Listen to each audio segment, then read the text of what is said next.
The most painful betrayal is not when a stranger forgets your worth. It is when your own child rewrites history while you are still alive to remember the truth. My name is Victoria Hayes, and at 71 years old, I sat in the front row of a celebration built on 40 years of my sacrifice while watching myself disappear from the story. The ballroom at the Grand Denver Convention Center shimmered beneath crystal chandeliers. More than 2,000 employees, investors, executives, and business partners filled the enormous hall. Giant screens displayed the history of Hayes Global Industries, one of the largest manufacturing and logistics companies in the country. The atmosphere felt electric. People laughed, applauded, and raised glasses to commemorate 4 decades of success. On stage stood my son, Daniel Hayes, the celebrated Chief Executive Officer. At 43, he carried himself with confidence, charisma, and the certainty of someone who believed the future belonged entirely to him. Beside him sat his wife, Amber, elegant and composed beneath the spotlight. As the evening progressed, a documentary presentation began. The audience quieted immediately. Soft music filled the room while images from the company's history appeared across massive screens. Old warehouses, production facilities, expansion projects, newspaper headlines, industry awards. Employees clapped as the company journey unfolded before them. I watched carefully. At first, I smiled. Then my smile slowly disappeared. The documentary spoke at length about Daniel's leadership. It praised recent growth, international expansion, and modern innovation. Former executives described his vision. Investors discussed his achievements. Industry experts celebrated his accomplishments. Minute after minute passed. Then 10 minutes. Then 15. Something felt wrong. My fingers tightened around the edge of my chair. There was only a brief mention of the company's founder. One photograph. One sentence. 40 years reduced to less than 10 seconds. The audience never noticed. Why would they? Most of them assumed the documentary reflected reality. They did not know that decades earlier I had started the company in a rented garage after my husband died unexpectedly. They did not know I mortgaged my home twice to save payroll during difficult years. They did not know I spent countless nights sleeping in my office because failure was not an option. The documentary ended to thunderous applause. Daniel stepped forward and accepted the admiration as if it naturally belonged to him. Then came the speech. Every great company eventually evolves beyond its origins, he said confidently. Success comes from embracing the future, not holding on to the past. The audience applauded again. Several cameras captured smiling executives. Daniel continued speaking about transformation, modernization, and leadership. He never mentioned my name. Not once. Amber smiled proudly from her seat near the stage. Around me, people stood and applauded. I joined them. No one noticed the tears gathering in my eyes. No one noticed the realization settling into my heart. My son had not pushed me out of the company that evening. He had done something far worse. He had erased me from its history. And as the applause echoed through the ballroom, I quietly made a decision that would eventually change everything. That night, after the celebration ended and the last guest drifted out into the cool Denver air, I remained alone in the ballroom. Workers moved quietly between tables collecting glasses and folding decorations while technicians dismantled lighting equipment above the stage. Only a few hours earlier, this room had been filled with applause. Now it echoed with silence. I sat in the same chair where I had watched 40 years of my life reduced to a footnote. As I looked toward the empty stage, memories I had not visited in years began returning with remarkable clarity. There was a time when Hayes Global Industries was nothing more than a dream and a desperate gamble. I was 31 years old when my husband passed away unexpectedly. Overnight, I became a widow and a single mother responsible for raising a 9-year-old boy. We lived in a modest house outside Colorado Springs. Money was tight. The future felt uncertain. Every decision carried consequences. I remember standing in a rented garage during the first winter after his death. Snow blew beneath the door while I worked beside outdated equipment that barely functioned. Most people thought I was making a mistake. Some suggested I sell everything and find a stable job. Others told me a woman alone could never build a successful industrial company. Their doubts only strengthened my determination. During those years, Daniel was my greatest motivation. He spent afternoons sitting in the corner of that garage doing homework while I worked. Sometimes he handed me tools. Sometimes he helped organize paperwork. Sometimes he simply kept me company. We were a team long before we became a family business. As the company slowly grew, so did he. I attended school events whenever possible. I coached little league games on weekends. I worked late nights after he fell asleep. Every sacrifice had a purpose. I wanted Daniel to inherit opportunities one never had. More importantly, I wanted him to understand the value of earning them. One evening, after we moved into our first real office, Daniel stood beside me looking out across a small warehouse floor. Employees loaded shipments while trucks departed through open loading bays. He could not have been more than 16. He smiled proudly and said, "One day, Mom, everybody will know this company exists because of you." I remember laughing softly. "That is not important," I told him. "What matters is building something worth leaving behind." He nodded as if he understood completely. Sitting alone in that ballroom decades later, I wondered when those lessons had been forgotten. Somewhere between success and ambition, my son stopped seeing the woman who built the foundation beneath him. But as I stared at the dark stage where he had accepted the praise of thousands, I realized something important. History can be ignored. It can be rewritten. It can even be hidden. But eventually, the truth always finds a way back into the light. The changes began so gradually that at first I convinced myself they were temporary. Every growing company experiences periods of transition. New executives arrive. New ideas emerge. Responsibilities shift. I told myself that was all I was seeing. Looking back now, I realize I was witnessing something very different. I was watching success slowly transform my son into someone I barely recognized. The turning point arrived shortly after Daniel married Amber. At first, I genuinely liked her. She was intelligent, polished, and ambitious. She spoke confidently about growth, innovation, and global expansion. Investors admired her. Executives listened to her. Daniel seemed happier than I had seen him in years. Naturally, I welcomed her into both our family and the company. During the first few years, everything appeared positive. Revenue increased. New facilities opened. Industry recognition grew. Daniel was becoming a respected leader, and I felt proud watching him succeed. Yet beneath the surface, subtle changes were taking place. Amber encouraged Daniel to surround himself with advisors who shared her vision. Younger consultants arrived. New board members joined. Strategic discussions became increasingly focused on rapid expansion and aggressive growth targets. None of those ideas were inherently wrong. What troubled me was the growing attitude toward experience. Slowly, decades of knowledge began being treated as an obstacle rather than an asset.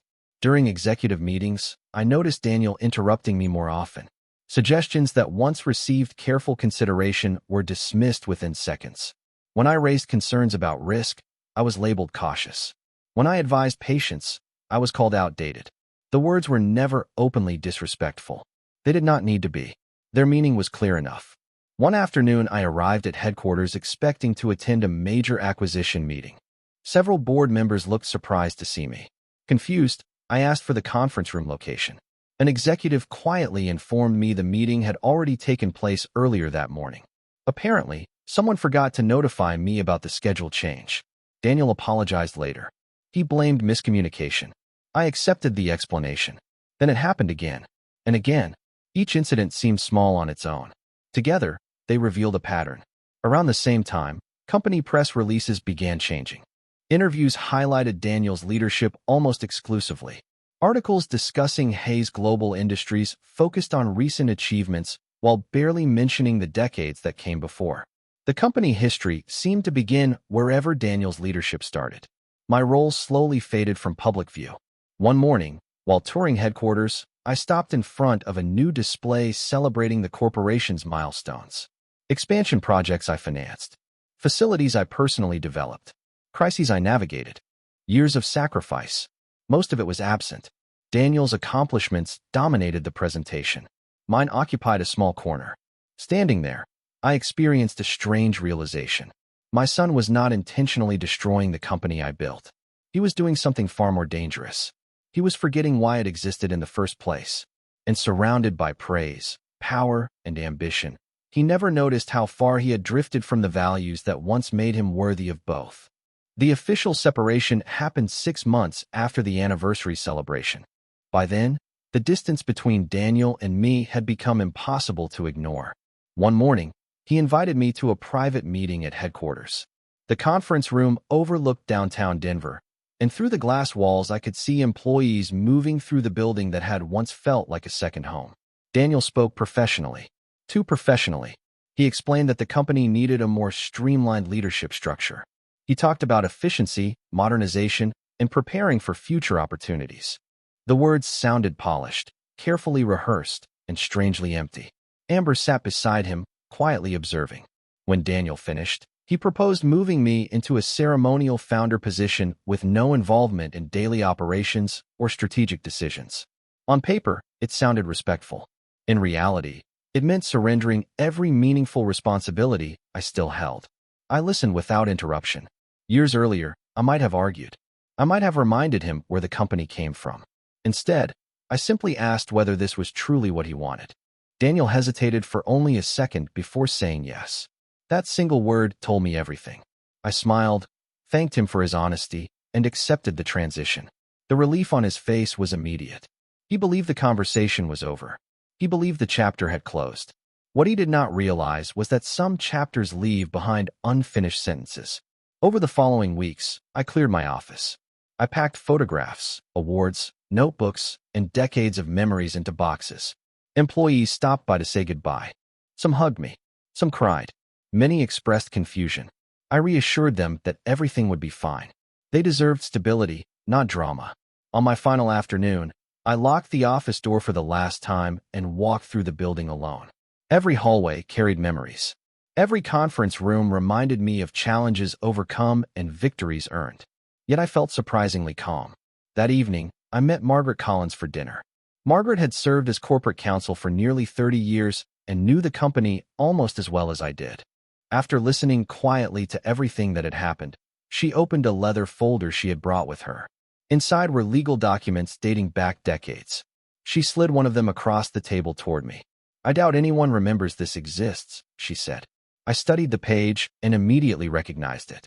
Many years earlier, when Hayes Global Industries first became a publicly governed corporation, our attorneys created a founder protection provision. The clause granted the original founder extraordinary authority under specific circumstances involving corporate instability, governance concerns, and protection of shareholder interests. The document had been approved, filed, and largely forgotten. Most board members had retired. Several executives had never even seen it. Daniel almost certainly had no idea it existed. Margaret watched my expression carefully. "You still have this authority," she said. I closed the folder slowly. "I am not interested in revenge." She nodded. "I know. That is why I wanted you to remember it exists." As I drove home through the quiet Colorado evening, I thought about the document resting beside me. I had no intention of using it. At least not then.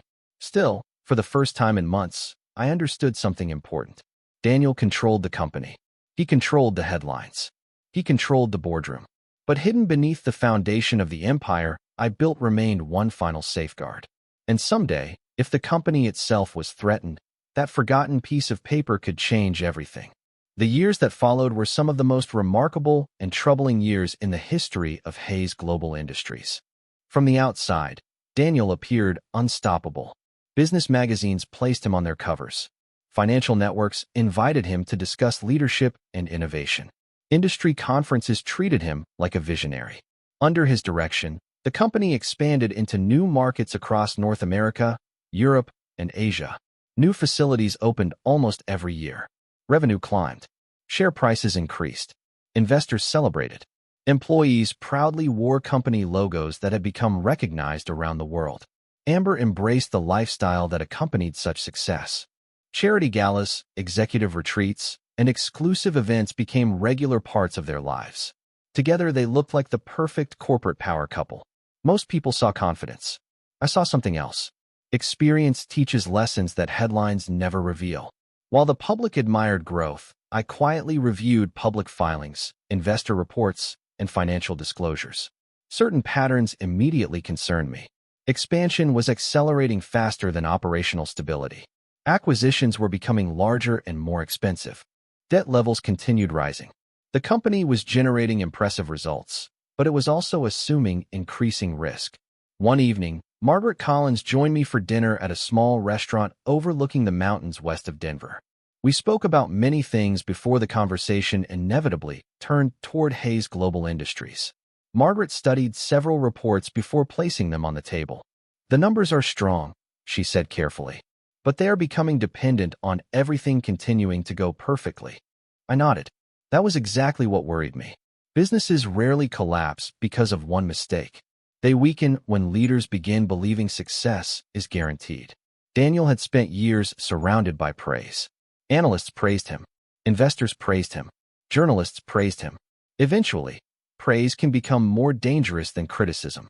It convinces people they are incapable of being wrong. As time passed, reports of internal disagreements began appearing. Some senior executives quietly departed. Several board members expressed concerns about acquisition strategies. Those concerns were dismissed publicly as resistance to progress. The company continued expanding. The empire continued growing. Yet beneath the surface, pressure was building. I never contacted Daniel. I never interfered. Despite everything that had happened between us, I wanted him to succeed. Hayes Global Industries represented the work of thousands of employees and decades of sacrifice. Failure would hurt many people, not just my son. Still, every quarter brought new warning signs. Larger loans, more aggressive forecasts, higher expectations. The machine required constant growth to justify the decisions already made. Then one autumn morning, while drinking coffee on my back patio, I received a call from Margaret. Her voice sounded unusually serious. A major acquisition had encountered unexpected problems. Investor confidence was beginning to weaken. Emergency discussions were already taking place behind closed boardroom doors. As I listened, my eyes drifted toward the mountains in the distance. For years I had watched Daniel build a kingdom that seemed untouchable. Now, for the first time, I sensed the foundation beginning to crack. And deep inside, I knew the forgotten document resting in my safe might soon become far more important than anyone imagined. 3 weeks after Margaret's phone call, the crisis could no longer be contained. Financial analysts began questioning the company's debt exposure. Industry publications reported delays involving the acquisition that had been expected to drive the next phase of growth. Investors who once praised every announcement suddenly started asking difficult questions. Hayes Global Industries remained profitable, but confidence was slipping, and confidence is often the first thing a company loses before anything else. One morning, Margaret arrived at my home carrying several folders filled with reports. We spent hours reviewing the situation. The numbers confirmed what I had feared for years. Daniel had built an impressive empire, but it depended on assumptions that were no longer holding together. Growth projections had become unrealistic. Several expansion commitments required capital that investors were no longer eager to provide. The board was divided. Some directors still supported Daniel completely. Others worried that waiting longer would create even greater risks. As the days passed, calls from former board members and longtime shareholders increased. Many of them had known me for decades. They remembered the early years. They remembered why the company existed in the first place. One evening, Edward Sinclair requested a private meeting. Edward was one of the most influential investors in company history. His support had helped finance major expansions over the years. We met at a quiet private dining room in downtown Denver. He looked older than I remembered, but his instincts remained sharp. After discussing the situation for nearly an hour, he leaned forward and asked the question I had been expecting. "Do you still have the founder authority provision?" I held his gaze for several seconds before answering. "Yes." Edward nodded slowly. "Then you may soon be the only person capable of preventing a much larger problem." Driving home that night, I felt no satisfaction, no sense of victory, only responsibility. I never wanted this moment to arrive. For years I had avoided using the authority hidden within those documents because I believed Daniel would eventually recognize the warning signs himself. Now I was no longer certain. The following week, another emergency report reached the board. Investor confidence declined further. Several lenders demanded additional assurances. Market reactions intensified. What had once been isolated concerns were becoming a pattern impossible to ignore. Margaret visited my office the next morning. She placed the founder documents on my desk and quietly waited. I stared at them for a long time. Those papers represented the final safeguard built into the company decades earlier. They were never intended to punish anyone. They existed to protect the corporation when normal governance failed to do so. Finally, I signed the authorization. Within hours, formal notices were delivered. A special governance review was initiated under founder authority. Emergency board meetings were scheduled. Independent assessments were ordered. News spread rapidly through executive circles. Phones rang across the country. Investors reacted immediately. Late that evening, my telephone rang. The caller identification displayed a name I had not seen in years. Daniel. I answered. For several seconds, neither of us spoke. Then my son asked a question filled with disbelief. Mom, what have you done? The board meeting took place 4 days later in the largest conference room at headquarters. Reporters gathered outside the building. Investors joined remotely from across the country. Senior executives filled nearly every seat. The atmosphere felt nothing like the celebrations that once surrounded Hayes Global Industries. Confidence had been replaced by uncertainty.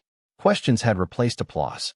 I arrived early and quietly took my place near the end of the table. Several directors greeted me respectfully. Others avoided eye contact entirely. They understood the significance of what was happening. Founder authority had not been invoked in decades. Most people never expected it would be used again. Daniel entered a few minutes later. For the first time in years, he did not look like the most powerful person in the room. He looked exhausted. Amber followed closely behind him, her expression tense and defensive. As the meeting began, independent analysts presented their findings. Charts filled the screens. Debt exposure, acquisition risks, liquidity concerns, investor confidence trends. None of the information was catastrophic by itself. The problem was the accumulation. Too many aggressive decisions had been built upon assumptions that no longer existed. Several board members asked difficult questions.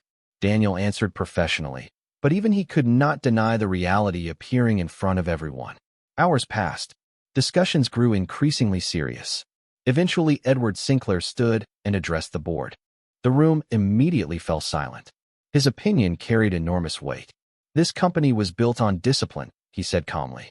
For years, we rewarded growth without asking enough questions about sustainability. That responsibility belongs to all of us. However, we cannot ignore where we are today. He paused before continuing. Leadership requires accountability. Investors need confidence that corrective action will occur. The meaning behind his words was unmistakable. One by one, other directors spoke. Some defended Daniel. Others argued change was necessary.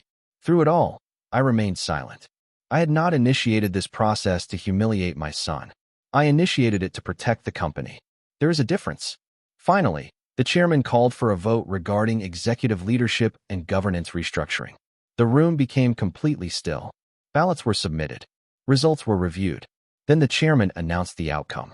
Daniel would remain with the company during a transition period, but his authority as chief executive officer would be suspended pending restructuring and board oversight. Effective control of the empire he built was gone. No one celebrated. No one applauded. Even those who supported the decision understood the gravity of the moment. Across the table, Amber looked stunned.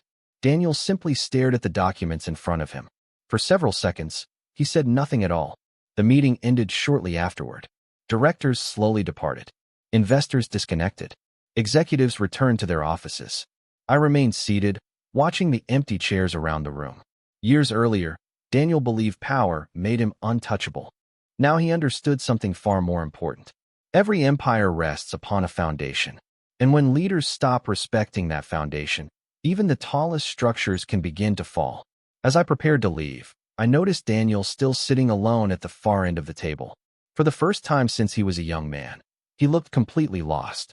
2 days after the board vote, Daniel called and asked if he could come see me. His voice sounded different from the confident executive who once commanded international meetings and dominated earnings calls. The certainty was gone. What remained was something I had not heard in years. Vulnerability. We agreed to meet at my home on a quiet Saturday afternoon. Spring had arrived in Colorado, and sunlight filtered through the trees surrounding the backyard patio. I prepared coffee and waited.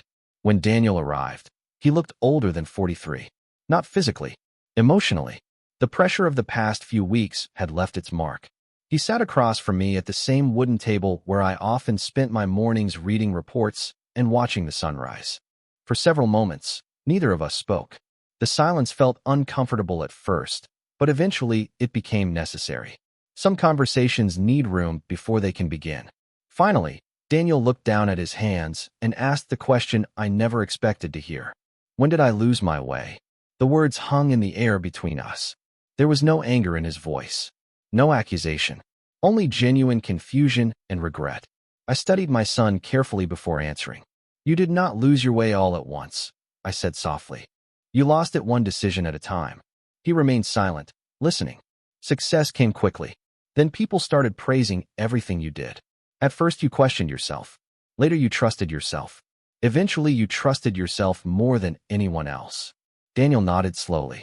I could see recognition forming behind his eyes. I thought I was helping the company, he admitted. I believed growth solved everything. Growth is important, I replied. But growth without balance becomes dangerous. Every time someone warned you, you treated it as resistance instead of advice. He looked away toward the garden. And you? He asked quietly. When did I lose you? That question hurt far more than the first. I took a deep breath before answering. The day you stopped seeing me as your mother and started seeing me as a problem to manage. Daniel lowered his head. Neither of us spoke for several seconds. Then he surprised me. I watched the anniversary video again last night. His voice nearly broke. I do not know how I convinced myself that was acceptable. I remembered that evening all too well. The applause, the celebration, the emptiness. You were not trying to hurt me, I said. That is what made it worse. You stopped noticing. Tears appeared in his eyes for the first time. I am sorry, Mom. The apology was simple. No excuses. No explanations. Just truth. And sometimes truth carries more weight than 100 speeches. As the afternoon sun slowly moved across the patio, we continued talking about mistakes, responsibility, family, and everything left unsaid over the years. For the first time in a very long time, I was not speaking with a chief executive officer. I was speaking with my son. And for the first time in years, he was finally ready to listen. Several months passed after that conversation on my patio. The headlines gradually faded. Financial reporters moved on to other stories. Market analysts found new companies to praise and new executives to criticize. Life continued, as it always does. Hayes Global Industries entered a period of restructuring under board supervision. Difficult decisions were made. Expansion plans were revised. Debt was reduced. Operations were strengthened. The process was neither glamorous nor exciting, but it was necessary. Meanwhile, Daniel disappeared from the spotlight that had defined so much of his adult life. For the first time in more than a decade, he was not the person standing on stages accepting awards or giving interviews. Instead, he spent his days working alongside operational teams, reviewing logistics systems, and learning aspects of the business he had once considered beneath his attention. The transformation did not happen overnight. Humility rarely arrives that way. It develops through experience. It grows through reflection. Most importantly, it grows when people stop defending their mistakes and begin learning from them. One afternoon, nearly 6 months after the board vote, I visited one of our regional facilities outside Colorado Springs. The building was not impressive by corporate standards. There were no television cameras, no executives waiting for photographs, just employees doing their jobs. As I walked through the warehouse, I noticed a familiar figure speaking with a shipping supervisor near a loading dock. Daniel was reviewing inventory procedures and asking questions. He carried a notebook instead of a title. Several employees greeted him warmly, not because they feared him, not because they wanted something from him, because they respected the effort he was making. Watching from a distance, I felt something I had not felt in years. Hope. Later that afternoon, we sat together in a small break room overlooking the facility yard. Trucks moved in and out while employees finished their shifts. Daniel smiled and shook his head. I spent years believing leadership meant having all the answers, he said.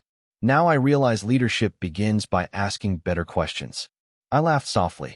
That lesson took me 20 years to learn. He smiled. Apparently, it took me 43. The months that followed brought continued progress. Trust returned slowly. The board regained confidence. Investors regained confidence. Most importantly, Daniel regained perspective. One evening, he visited my home carrying an old photograph he had found while cleaning storage archives. It showed the two of us standing inside the original garage where the company began. I was covered in dust. He was a teenager holding a toolbox. We both looked exhausted and happy. Daniel stared at the photograph for a long moment. "This is the version of us I forgot," he said quietly. I placed the photograph on the table between us. "Then do not forget it again." As the sun disappeared behind the Colorado mountains, I realized something important. The company survived. The empire survived. But those were not the greatest victories. The greatest victory was watching my son become a better man than the one who lost himself in power. Years earlier, he erased me from the company history. Today, neither of us needed history rewritten. We needed it remembered. The empire had fallen from the height of its arrogance. But in the ruins of pride, my son finally found the foundation he should never have abandoned. And for the first time in many years, we moved forward together.